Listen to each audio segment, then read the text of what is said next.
Bonjour à Oui. tous, soyez les bienvenus dans notre émission Le Princesse Angèle Show qui présente des personnes inspirantes à travers le monde. Aujourd'hui, je suis avec Monsieur Hervé Tiffon, qui est donc docteur en sciences. Vous me corrigez hein, si je me trompe pas. Non, Docteur, mais c'est bon, pour l'instant, c'est bon. docteur en sciences.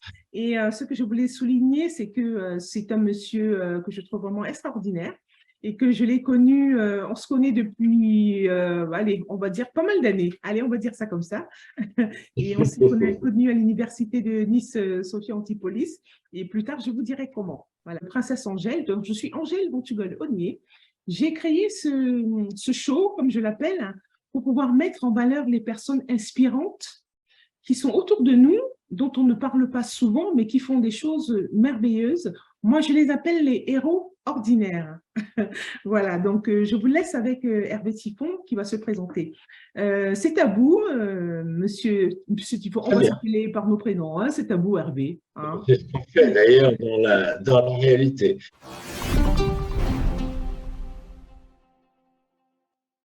Bon, donc, je suis Hervé Tiffon, je suis marié, j'ai 2 enfants et j'ai été, dans ma vie professionnelle, consultant formateur pour entreprises. Et à la fin, j'étais enseignant, donc dans l'enseignement supérieur, à l'université et dans des écoles de commerce. D'accord. Et actuellement, je précise un tout petit peu, je suis chercheur associé dans un laboratoire de l'université, hein, puisque D'accord. je ne fais pas stricto sensu de l'université. OK. Voilà. D'accord. Donc, alors, vous voulez bien nous dire quel est votre parcours professionnel?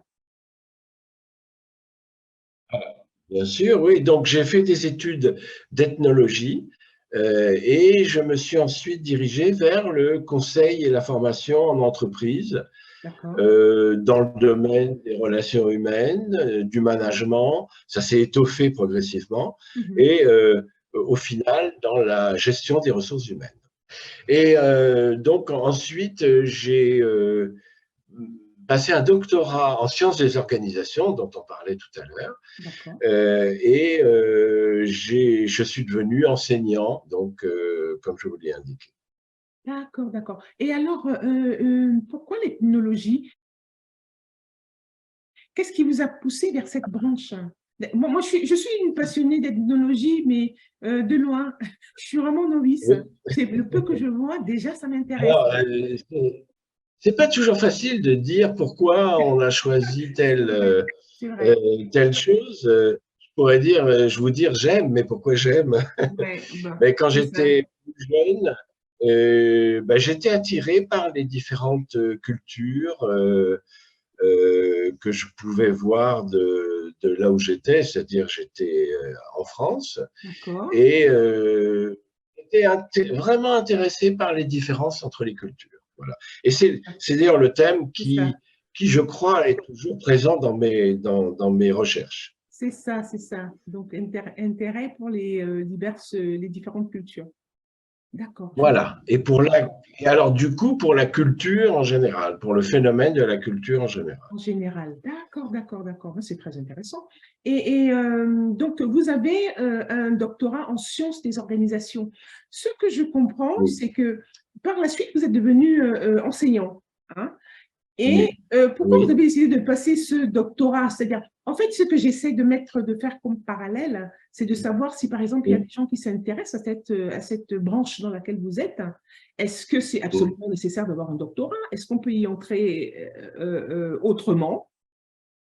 Ben alors, avant de passer ce doctorat dont on parle là, j'étais consultant en entreprise, donc je D'accord, pratiquais quelque part le déjà. management, euh, l'organisation des entreprises et la gestion des ressources humaines, comme je vous le C'est ça, disais. Donc, c'est plutôt, je viens de la pratique, si de vous la voulez, en pratique. ce domaine-là, D'accord, d'accord, je vois. mais mon regard était très, je pense, très formaté par ma formation en ethnologie, anthropologie, en tout cas. C'est ça, c'est ça. Et j'ai été contacté d'ailleurs par un enseignant de l'université de Nice qui m'a Oui, demandé d'intervenir dans un diplôme qu'il créait. Et quand il m'a connu, il m'a dit ben, vous devriez passer un doctorat en sciences des organisations. Donc, D'accord, j'ai suivi son conseil. Et si d'accord. vous voulez, c'est un peu, je suis passé de la pratique à un élément plus théorique, en tout cas. C'est ça, c'est ça, c'est ça. Ouais, Voilà. donc, ça a été un enchaînement logique. Et c'est Alors, vrai que moi, oui, oui, oui. Enfin, c'est pour moi, ça. il est logique. Et je vous dis que dans mes travaux de conseil en entreprise, j'étais très guidé par ma formation en Oui, sociologie en et sociologie. en ethnologie, en tout cas, en D'accord. anthropologie. Je vous ai invité aujourd'hui, déjà pour vous faire connaître, hein, que les gens sachent ce que vous faites, hein, parce que moi, je suis en admiration. Quand on aime, il faut le dire. Et Bien. j'aimerais beaucoup que vous nous parliez de votre réalisation majeure actuelle. Qu'est-ce que vous faites actuellement? D'accord. Ben alors, précisément, c'est un peu la conséquence de ces deux formations dont on parlait à l'instant, C'est ça. l'anthropologie d'un côté et la science des organisations, le management de l'autre.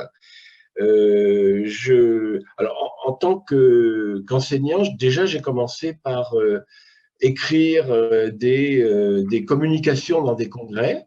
Ah, d'accord. Donc, ça m'a un petit peu amené à l'écriture et à la présentation, bien sûr, de ces présentations, de ces communications. C'est ça. Ensuite, j'ai publié 2 livres.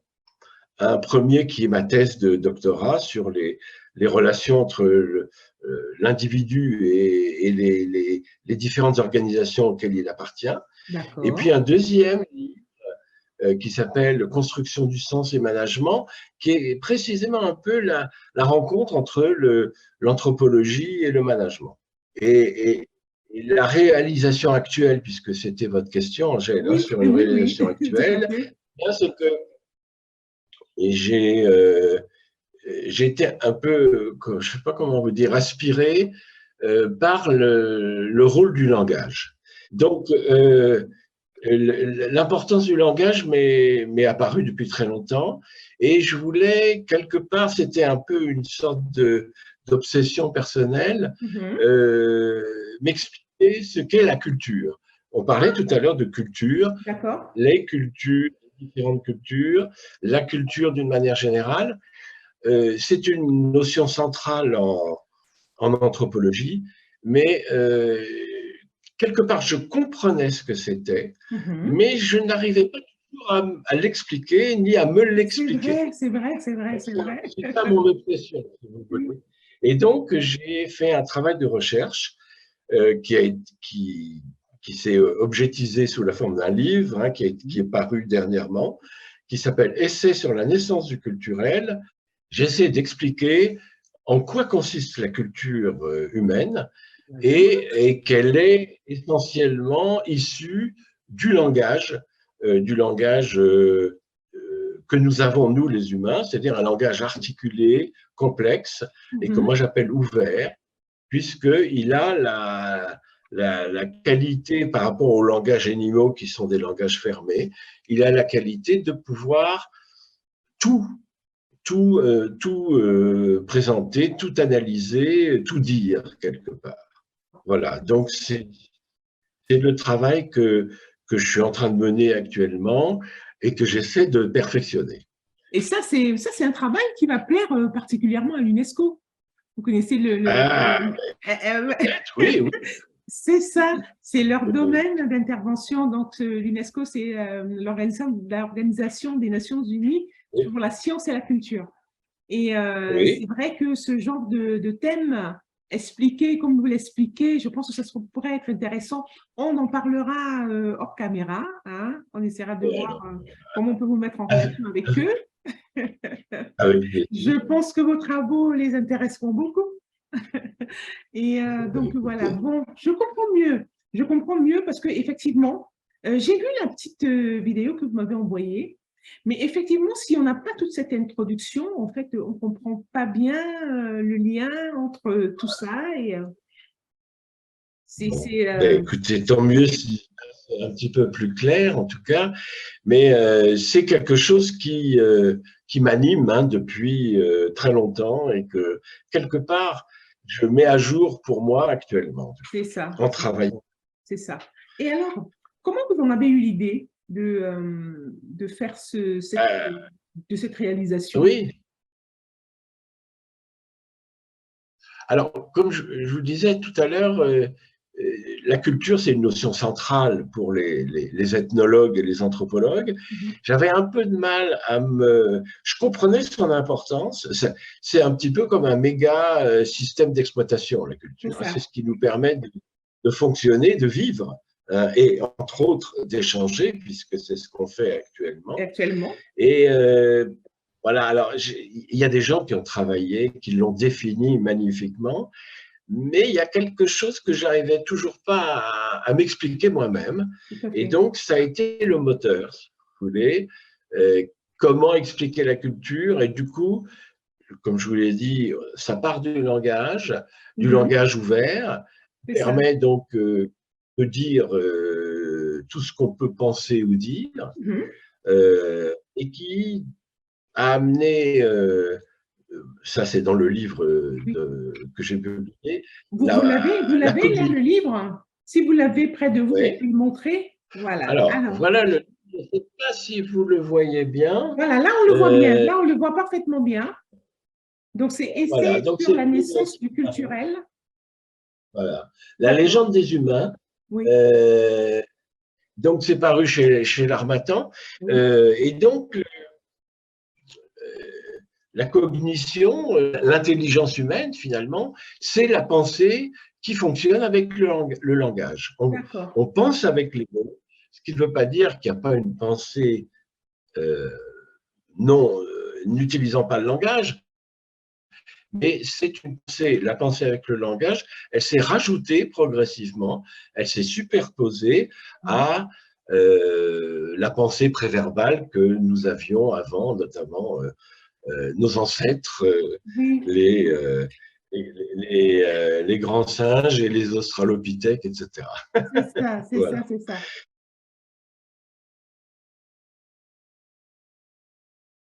Ça m'amène à une question. Oui. Donc, on dit que la pensée nous détermine en tant qu'être humain. Par exemple, les animaux, euh, les animaux, ils pensent. Oui, alors je veux bien le croire, ça. Mais a priori, ils ne pensent pas d'une manière réflexive. C'est ce que nous, on a réussi Voilà, à faire, nous les humains. c'est On ça. a réussi à faire.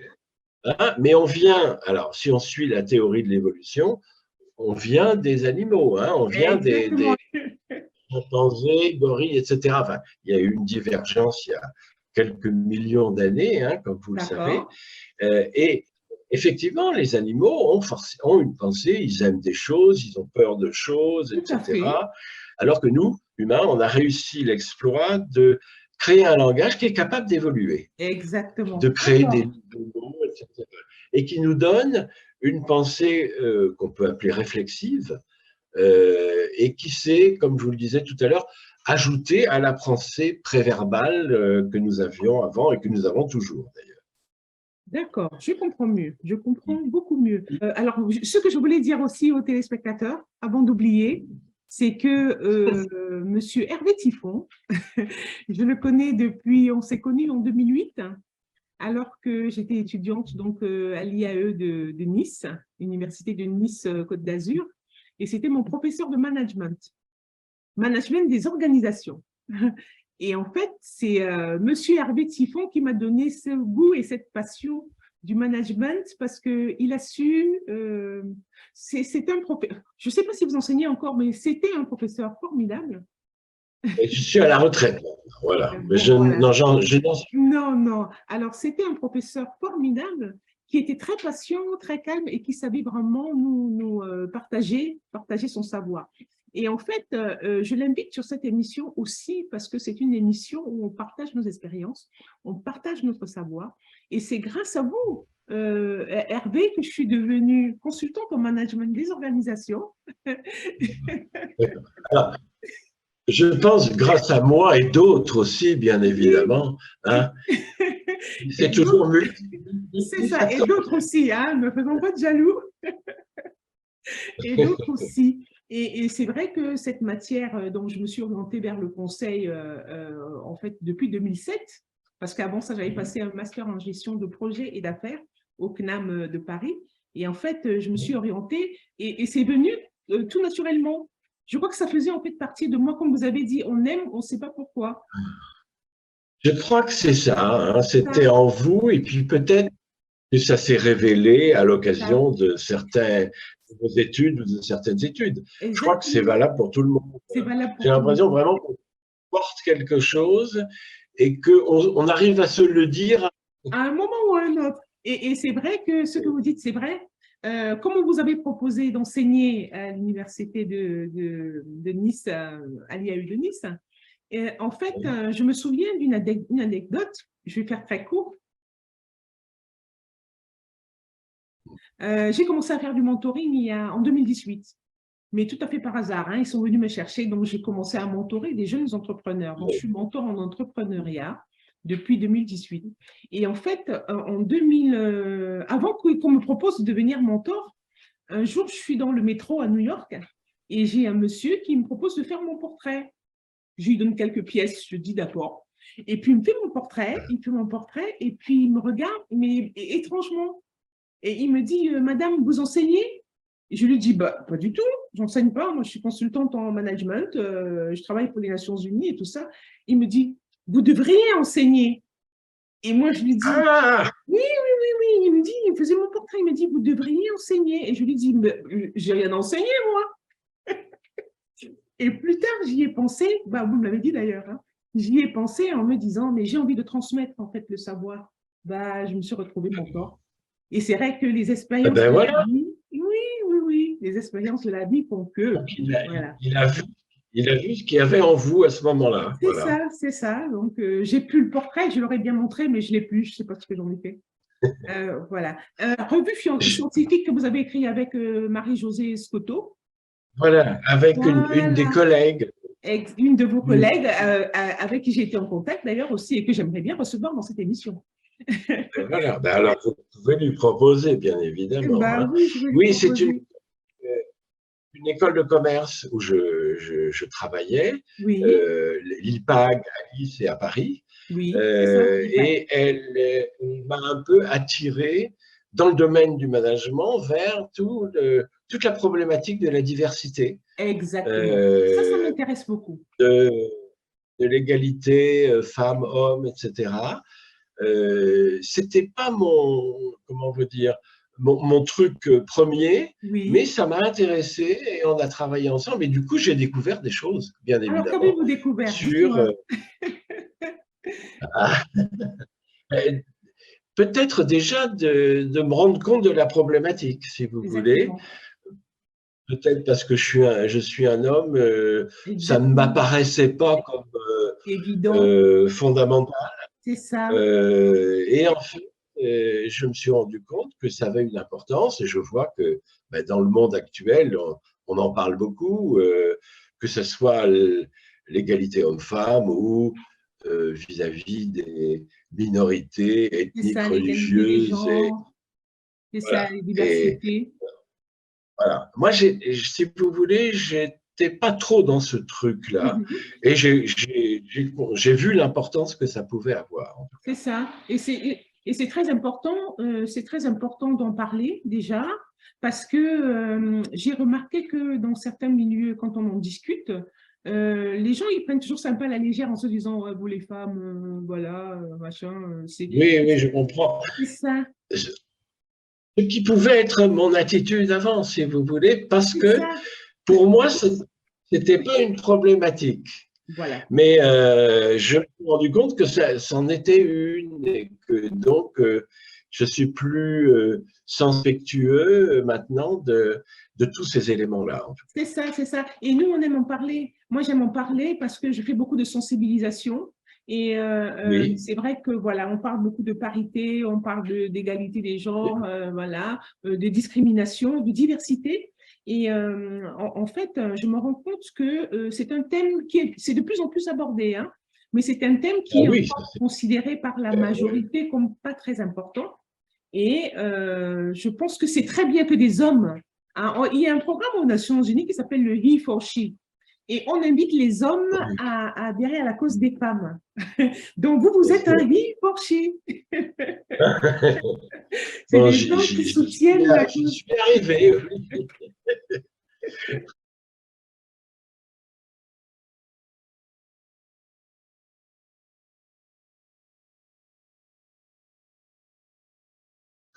Des hommes qui soutiennent la cause des femmes. Bon, mais c'est parfait.